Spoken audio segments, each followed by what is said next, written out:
La pregunta que tenemos, que nos hacemos es, ¿qué pasa con el campo? Porque poco se habla del campo. ¿Cómo afecta la pandemia al campo? Y para hablar de eso, obviamente buscamos a un especialista y siempre recurrimos a José Iacheta. José, bienvenido, buenas noches. Buenas noches, un gusto, ¿cómo te va? Un placer. El nuestro. José, y bueno, queríamos escucharte para saber cómo le toca al campo en sus diferentes áreas. Es muy amplio, pero que nos hagas una síntesis de cómo lo están viviendo. Bueno, en general el sector ha adoptado un protocolo tanto en lo que es la parte productiva como en lo que es la cadena de valor, es decir, en la industria ya frigorífica, en la industria láctea, de forma tal de que no cometer ningún error en función de esta pandemia que, por supuesto, a todos nos invita a la prevención. Te digo que dentro de los sectores, si uno mira en general al sector agropecuario y lo recorta, es uno de los sectores que la va pasando bastante bien, incluso no solo porque no tiene grandes impactos desde el punto de vista económico como otros segmentos que están muy dañados, sino además porque ha sido, y empezamos por los granos, Héctor, ha sido una buena cosecha, está terminando prácticamente la cosecha gruesa, quedan algunos lotes de maíz, algo de maní que está esperando la humedad para ser cosechado, pero los rendimientos de maíz, por ejemplo, fueron de 80 quintales aproximadamente, los de soja superiores a 30 quintales, estoy hablando en la provincia de Córdoba. La cosecha manicera ha venido muy bien también, estamos hablando del orden de las 4 toneladas, las 40 quintales, su promedio, un promedio bastante bueno. Además, el sorgo dentro de los 50 quintales, es decir, los granos en general, la cosa ha ido bastante bien. Quizás el sector más que tuvo una baja más sensible fue el sector porcino, que tuvo una baja a principio de año del 25%. ¿Se enteraron en la carnicería, Héctor? No, se ve que no lo han notado. Por ahí falta. Se quedaron sin tiza para los pizarrones algunos. ¿Ha habido una baja, sí? Puede ser porque siempre hay como un delay entre lo que sucede en el campo y lo que sucede en la góndola. Particularmente el sector porcino tuvo una baja sensible de precio, superior al 20%, que lamentablemente el consumidor prácticamente no se enteró. Sí se enteró el consumidor de que hubo bajas en los precios de los lácteos. Si vos andás y caminás en la ciudad, vas a ver más de una oferta, sobre todo el negocio de fresco, de cremoso, entre los 250 y 350 pesos. Es un precio hiper razonable para un kilo de queso, en ese caso que lleva 7, 8 litros de leche y ya tiene de costo, te diría yo, alrededor de 200 pesos. Por ende, los márgenes son muy cortitos y creo que el consumidor en Villa María es muy ganador en ese sentido, porque tiene productos de buena calidad a precios muy razonables, hablando de lácteos. Si vamos a la góndola fuera, dentro de la provincia, pero por ahí fuera de la zona, los números son otros. Exactamente, exactamente. En especial, te diría yo, en determinados segmentos de comercios, como lo son los shopping o supermercados dentro de los shopping, supermercados no chinos, que en general tienden a tener precios más razonables, o lo que son las grandes cadenas de hipermercados. Allí hay una distorsión y una dispersión de precios enorme que no nos ayuda para nada. Te cuento algo que viene al caso y me parece lindo para ilustrar, Héctor, a esta hora. Estamos viendo imágenes que están acompañando este reporte de la firma Noal. Hicimos un recorrido la semana pasada y ahí tenés un ejemplo de lo que es el desafío de este momento para la industria láctea. Vas a ver 4 robots trabajando allí. Fíjate porque es realmente impactante, digamos, la imagen de cómo, a pesar de que incluso se incorpora el robot, la mano de obra no cesa, tienen 180 empleados y es como que Villa María, eso es Villa María también. Muchas veces no se ven estas imágenes, pero Villa María es alta tecnificación en lo que es la producción de quesos. Esa tecnificación en algún punto tiene un pedazo en el bolsillo del consumidor porque los precios que tiene, por ejemplo, esta compañía, entre otras, son muy razonables, muy razonables. ¿Y Noal es de firmas locales o cómo lo componen? Efectivamente, Noal es la parte no de Nosovich y la parte al de Alasia. Está presidida por Luis Alasia, es una empresa que está ubicada allí muy cerca, sobre la ruta 2, muy cerca del río Talamochita, y tiene este nivel, insisto, de tecnificación que vos podés observar, que es lo que posibilita ganar en eficiencia. Lo mismo sucede en Saputo, en Tío Pugio, lo mismo en Punta del Agua, en la planta de James Cray. Eso hace que Villa María se destaque por cosas como esta, entre otras. ¿Y por qué debe interesarle a un consumidor? Insisto, porque este nivel de eficiencia en las plantas lácteas, repito, posibilita también precios razonables en las góndolas. Claro. Ahora uno se pregunta, ¿les está yendo tan bien o han logrado o se han animado, digamos, en un momento difícil a una inversión semejante? Porque estamos hablando de, en realidad, lo que están ofreciendo con estos robots debe ser absolutamente de primer mundo lo que permiten. Exactamente, y es una película. No se puede contar con la foto del 2020, porque con la foto del 2020 es muy posible que nadie invirtiese en función de lo que es la pandemia. Pero en este caso, te diría yo que la industria láctea regional es una suerte de transatlántico, que va y va y va y va, y se va a convertir sin ninguna duda en 20, 30 años, cuando estemos claramente en nuestra vejez. Vas a ver que Villa María va a ser la gran cuenca láctea de la República Argentina. Lo es ya hoy, pero va a sacar clara diferencia en un futuro. Pero haciendo este paneo de lo que sucede al campo, me pareció interesante traer esto, que repito, es también lo que somos. Somos la rotura de los hilos, somos los problemas que existen en la logística en la República Argentina, pero también somos esto. Y esto nos invita a ver un futuro más esperanzador, Héctor. Y a creer. Ahora te pregunto, digamos, para buscar un término bien de campo, al pie de la vaca, ¿cómo está la cosa, el tambero? Al tambero el precio se ha frenado, pero no ha bajado. Han subido un poco los costos. El título sería: se ajusta el margen en tranquera de tambo.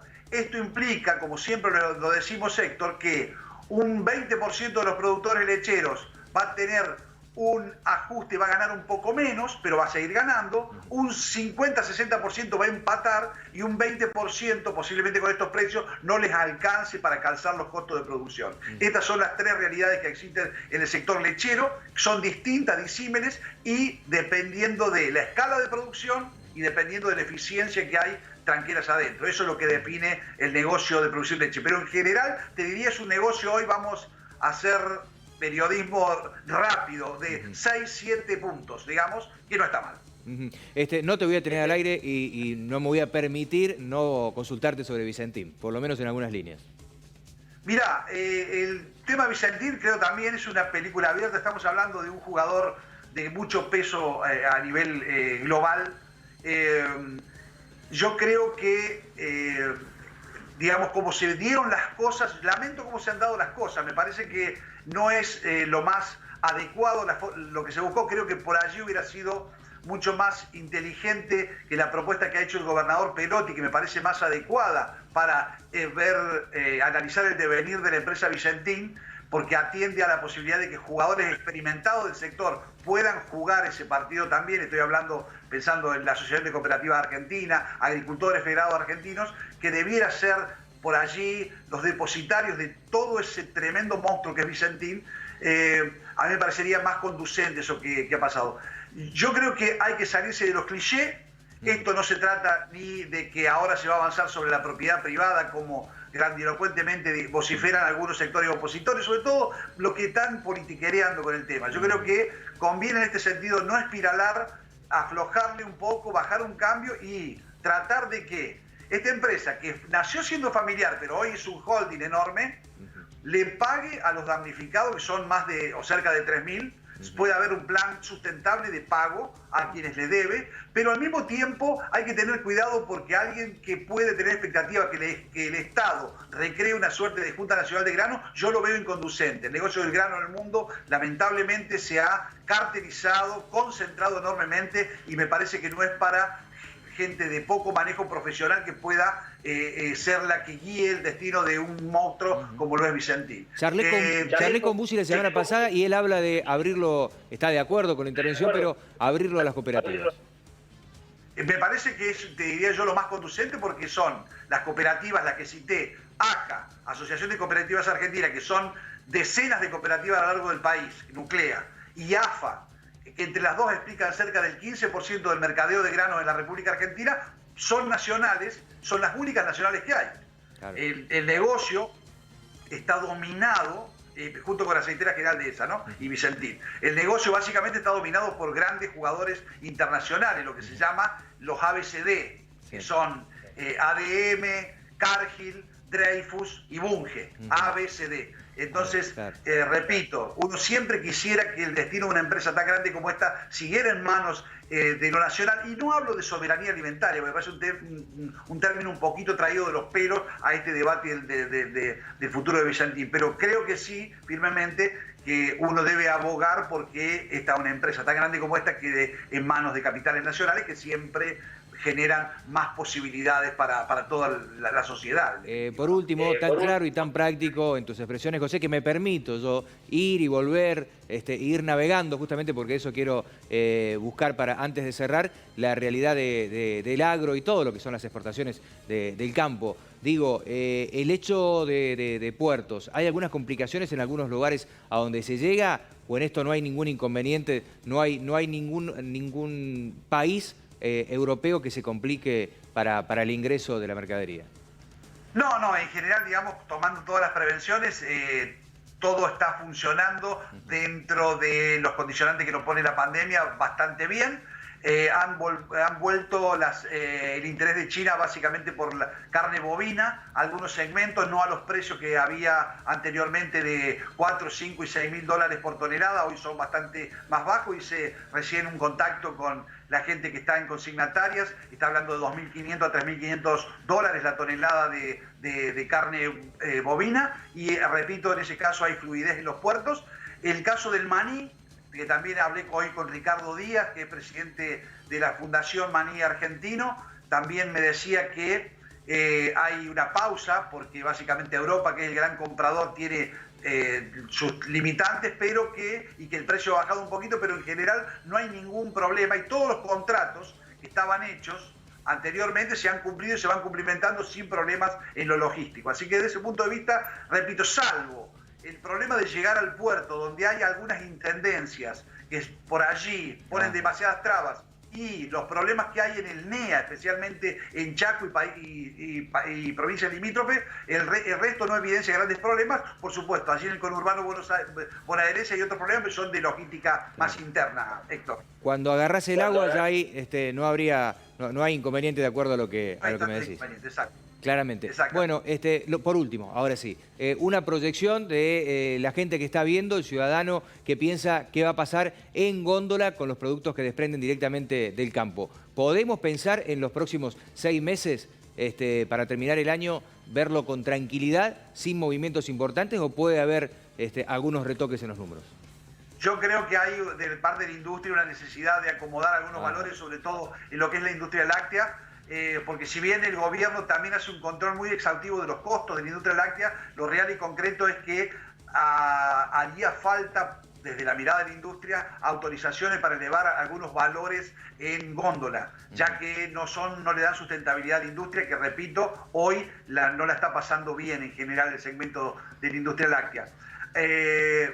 La Argentina lamentablemente tiene un proceso inflacionario desarrollado desde hace muchos años, que no ha sabido, no ha podido, no ha querido atenuar, no ha querido mitigar, y bueno, esto siempre es una olla a presión, Héctor, así que no es de descartar que pueda haber algunos retoques en los valores, aunque también es cierto que el freno lo pone una demanda muy débil que hay y que habrá y que será aún más débil a la salida de la pandemia. Así que en ese cóctel yo creo que se va a jugar el partido, donde no veo grandes locuras, pero me parece que todo va a discurrir por la amplia avenida del medio, e incluso el sector agropecuario, para terminar, es una gran palanca para posibilitar el desarrollo. De hecho, hace 15 días atrás, desde esta misma oficina donde yo estoy, una persona muy importante que está en la Cámara Argentina de la Alfalfa mantuvo con el titular de la Cámara de Diputados, Sergio Massa, una charla profunda referida a cómo Argentina, de la mano de la agroindustria, puede lograr crecer en 100.000 millones de dólares sus exportaciones de origen agroindustrial. Y bueno, yo creo que gran parte de la esperanza y el futuro del país está puesta ahí. Esperemos que el campo y el agroindustria y ese eslabonamiento, esas redes, puedan realmente brindar esta palanca. Gracias, José, muy generoso y como siempre un gusto.